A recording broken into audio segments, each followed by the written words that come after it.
the topic related with atom. This is the atomic. The topic is related with atom.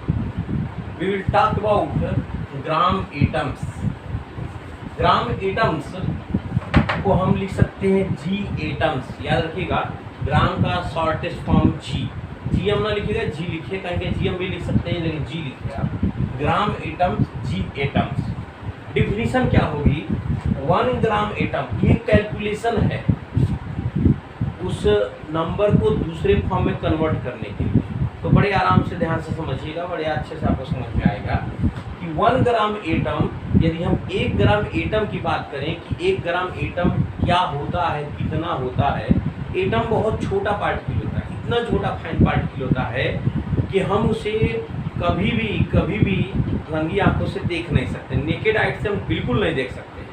यदि इसको देखना भी है तो हमको इलेक्ट्रॉन माइक्रोस्कोप से भी हाई रिजोल्यूशन का माइक्रोस्कोप चाहिए, एटॉमिक माइक्रोस्कोप चाहिए. तो in fact we can say that atom is impossible to see by the naked eye, but the group of atom can be see. बहुत सारा जब एटम होगा तो उसे हम देख सकते हैं किसी न किसी फॉर्म के रूप में. तो उसी बहुत सारे एटम को, बहुत बड़े नंबर के एटम को कैलकुलेशन के लिए हम इस यूनिट का यूज कर रहे हैं. देखेंगे कि 1 ग्राम एटम क्या है? Avogadro number atom. यानी एवोगैड्रो नंबर जितना एटम को हम कलेक्ट कर लें तो वह 1 ग्राम एटम कहलाएगा. अब एवोगैड्रो नंबर क्या होता है? एवोगैड्रो नंबर होता है 6.023 × 10⁻23. ये बहुत बड़ी वैल्यू है. इतने नंबर आप एटम हम कैलकुलेट कर लें, कलेक्ट कर लें, तब 1 ग्राम एटम कहलाएगा. याद रखिएगा, इसका 1 ग्राम से कोई मतलब नहीं है. यदि आप समझे कि 1 ग्राम का मतलब 1 ग्राम एटम, नहीं, ऐसा मतलब बिल्कुल ही नहीं है. आप एवोगैड्रो नंबर जितना 6.623 × 10⁻23 एटम को कलेक्ट कीजिए. उसका वेट कुछ भी हो सकता है. उसका वेट 10 ग्राम भी हो सकता है, 20 ग्राम भी हो सकता है, 50 ग्राम भी हो सकता है, 100 ग्राम भी हो सकता है. उसका वेट कुछ और हो सकता है. ये नहीं है कि हमने कह दिया 1 ग्राम एटम मतलब उसका भी वैल्यू ग्राम में 1 ग्राम ही है. नहीं, 1 ग्राम एक यूनिट है एटम को कैलकुलेट करने के लिए, एटम की संख्या को कैलकुलेट करने के लिए. और बहुत बड़ी संख्या में एटम है. देखिए 6.02 का बहुत ज़्यादा मतलब होता है 0 2 3 1 2 3 4 5 6 7 10 11 12 13 14 15 16 17 18 19 20. इतनी बड़ी वैल्यू जिसको आप काउंट भी नहीं कर सकते हैं. This is count non countable unit. ये इतनी बड़ी राशि है, इतनी बड़ी यूनिट है कि इसको हम काउंट नहीं कर सकते हैं. इसलिए इसको पावर के टर्म में लिखा जाता है. इतनी ज़्यादा आप एटम ले लोगे तो उसको हम लोग बोलेंगे 1 ग्राम एटम, किसी भी एटम का. अब ये अलग अलग एटम के लिए ग्राम में वैल्यू दूसरी हो सकती है. For example we can say that, जैसे मान लीजिए हमारे पास हाइड्रोजन है, इसका 1 तो हाइड्रोजन का एटॉमिक वेट 1 होता है. एटॉमिक वेट या एटॉमिक मास 1 होता है. तो 1 ग्राम हाइड्रोजन ले लीजिए तो 1 ग्राम हाइड्रोजन कहलाएगा. नहीं समझे तो ऐसे समझिए, कार्बन का 612 होता है ना. तो इसका एटॉमिक वेट कितना है? 12. तो इतनी बड़ी नंबर को आप नहीं गिन पाएंगे. तो उसके लिए एक और डिफिनीशन मैं दे रहा हूँ.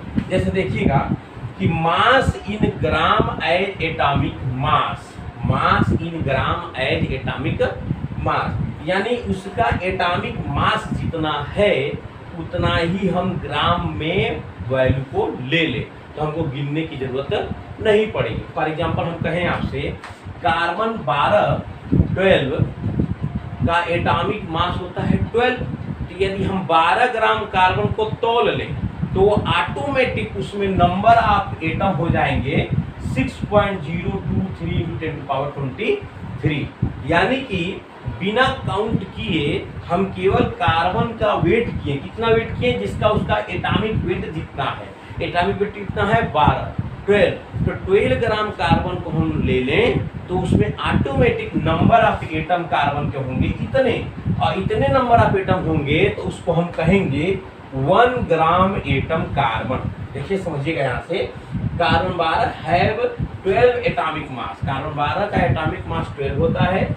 यदि हम 12 ग्राम कार्बन को तौल लें तब हम कह सकते हैं कि उस 12 ग्राम कार्बन का ग्राम एटम्स में, यूनिट में उसका जो इवैल्यूएशन होगा वह कहलाएगा 1 gram atom carbon.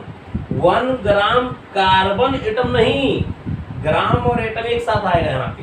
1 gram atom carbon, 1 ग्राम कार्बन एटम नहीं, हमने 12 ग्राम कार्बन एटम लिया और उसकी वैल्यू कितनी आई, 1 ग्राम एटम कार्बन। इसको और आराम से समझेंगे, घबराने की जरूरत नहीं है, फिर से समझिएगा। तो हम कह सकते हैं कि जितना उसका एटॉमिक मास होगा उतना ही हम उसका ग्राम में वेट ले लें, तो ऑटोमेटिक उसमें नंबर ऑफ एटम्स की संख्या इतनी हो जाएगी और वह दूसरे वर्ड में ग्राम एटम्स के लैंग्वेज में वह वैल्यू हो जाएगी 1 ग्राम एटम। यदि हम 24 ग्राम ले लेता, 24 ग्राम ले लें तो ये 12 का जस्ट डबल है, तो कहेंगे 2 ग्राम एटम, क्या 2 gram atom what, carbon, carbon का लिए हैं। उसी तरह मान लीजिए हम ऑक्सीजन ले लें, ऑक्सीजन का 16 होता भी आपने पढ़ा, तो 16 ग्राम ऑक्सीजन यदि आप तोल लीजिए, 16 ग्राम ऑक्सीजन को आप तोल लीजिए, तो ऑटोमेटिक 16 ग्राम ऑक्सीजन में ऑक्सीजन एटम की जो नंबर होंगी वह 6.023 × 10⁻23 हो जाएंगे। और 16 ग्राम कार्बन को हम ग्राम एटम के टर्म में कह सकते हैं 1 ग्राम, क्या कह सकते हैं, 1 gram atom oxygen, oxygen atom की बात करें। ऑक्सीजन को 16 ग्राम यदि हम ले लें तो हम उसको उस टर्म में, किस टर्म में, ग्राम एटम के टर्म में कह देंगे कि 16 gram oxygen atom equal to 1 gram atom oxygen. Language पे ध्यान दीजिएगा, 16 gram oxygen atom, 16 gram oxygen atom, मैंने ऑक्सीजन पहले लगाया, 16 gram oxygen atom equal to 1 gram atom oxygen. बात ध्यान दीजिएगा। उसी तरह हम कार्बन की बात करें तो कार्बन का 12 gram carbon atom equal to 1 gram atom carbon. दोनों लैंग्वेज में ध्यान दीजिएगा। तो आप उम्मीद करते हैं आप समझ गए होंगे इस बात को। एक बात और ध्यान दीजिएगा, ये इसको और अच्छे से समझिए क्यों इसकी जरूरत पड़ी। ये इतने छोटे नंबर हैं और इतनी बड़ी संख्या में हैं, एटम बहुत छोटा होता है और ये नंबर बहुत बड़ा है, तो इसको गिनना इम्पॉसिबल है। This can not be countable, ये काउंट ही नहीं किया जा सकता है। तो उसका दूसरा विकल्प रहा, दूसरा ऑप्शन रहा, इसको वेट करें। जैसे आप किसी मिठाई की दुकान पे जाएंगे तो बहुत ज़्यादा भीड़ रहती है, तो आप लड्डू लेते हैं, तो 1 किलो लड्डू आप लेते हैं 1 kg, तो उसमें यदि 20 पीस लड्डू होते हैं तो आप क्या करते हैं, जब भीड़ रहता है बहुत ज़्यादा तो दुकानदार बिना वेट किए 20 पीस डिब्बे में डाल के आपको दे देता है। तो आप कहते हैं आपने वेट नहीं किया, कैसे हुआ? तो उसने क्या किया, फिर वेट पे रखा तो क्या होगा, 1 kg हो गया। यानी कि चाहे 1 kg में 20 लड्डू हो, चाहे 20 लड्डू का वैल्यू 1 kg। वही बात यहाँ पर भी है। यदि हम इतने नंबर को गिन सकते हैं तो बैठ के गिने, कई उम्र लग जाएंगे, कई पीढ़ियाँ खत्म हो जाएंगी, गिनते गिनते गिना ही नहीं पाएगा।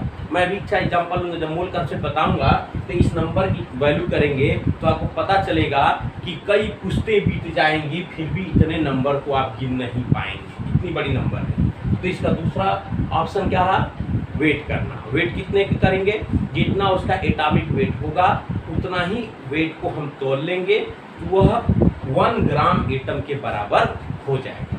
उम्मीद करते हैं आप समझ गए होंगे। अब इस पे हम लोग सवाल लगाएंगे, प्रॉब्लम सॉल्व करेंगे। इसमें फार्मूला नंबर 1 मैं आपको दे रहा हूँ, इस पे क्वेश्चन मैं आपको दूंगा कि नंबर ऑफ ग्राम एटम आपको निकालना हो तो क्या करेंगे, मास इन ग्राम को डिवाइड कर देंगे एटॉमिक मास से। मास इन ग्राम को डिवाइड करेंगे किससे, एटॉमिक मास से। तो आइए एक एग्जाम्पल क्वेश्चन लेके चलते हैं तो और आपको चीज़ें समझ में आएंगी।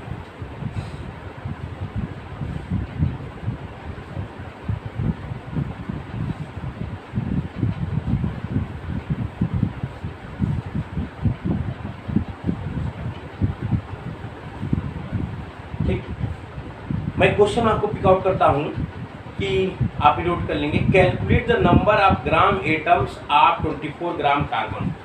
क्वेश्चन है calculate the number of gram, देखिए मैं यहाँ gram atoms in 24 gram carbon atom, यानी कार्बन एटम का वेट कितना है 24 ग्राम, और इसमें नंबर ऑफ ग्राम एटम को हम लोग को सर्च करना है।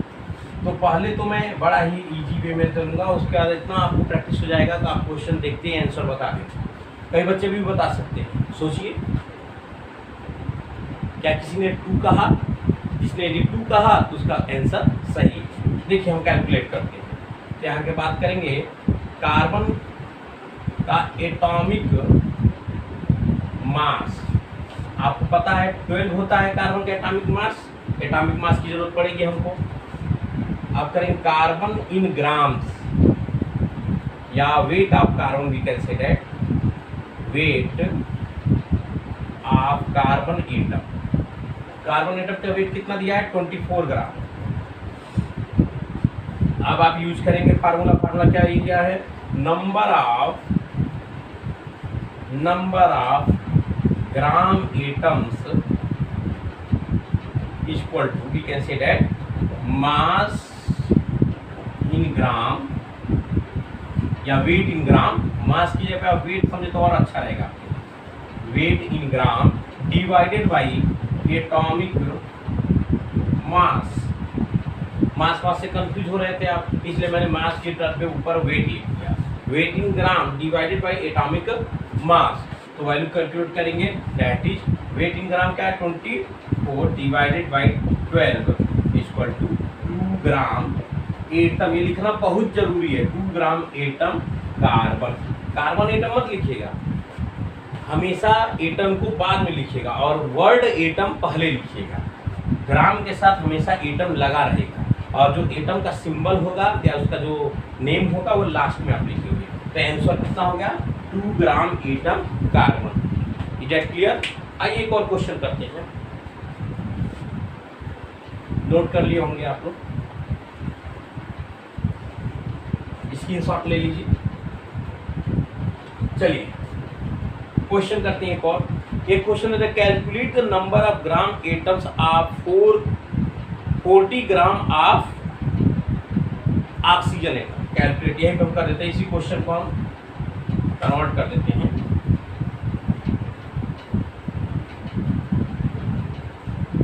कहता है कैलकुलेट द, क्वेश्चन है calculate the number of gram atoms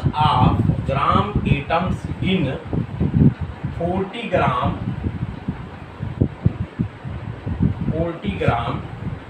oxygen atom. यहाँ ऑक्सीजन एटम की बात कर दी गई, तो कैलकुलेट करना है आपको number of gram atom in oxygen for oxygen. कोशिश कीजिए, कर सकते हैं आप, ठीक है। आप यहीं पे पुश करके वीडियो को रोक करके आप सेल्फ करिए, तब वीडियो को आगे बढ़ाइएगा। मैं सॉल्व करता हूँ। सोल्यूशन है आपका, calculate the number of gram atoms in 40 gram oxygen atom. तो number of weight of oxygen atom, oxygen atom का वेट कितना दिया है 40 ग्राम। Very good. अब क्या करेंगे, mass, atomic mass of oxygen atom, as you know right 16 होता है। Is it clear? तो बात करते हैं number of G atoms equal to what, weight in gram divided by atomic mass. Get clear? Calculate करेंगे, वेट इन ग्राम क्या है 14 divided by 16, तो ये आएगा 2.5 gram atom what oxygen. Is that clear? मिला लीजिए, आप सभी लोग लगभग सही किए होंगे। तो इस तरह से बहुत ही आसानी से आप इस तरह के क्वेश्चन को आप सॉल्व कर सकते हैं। अब चलते हैं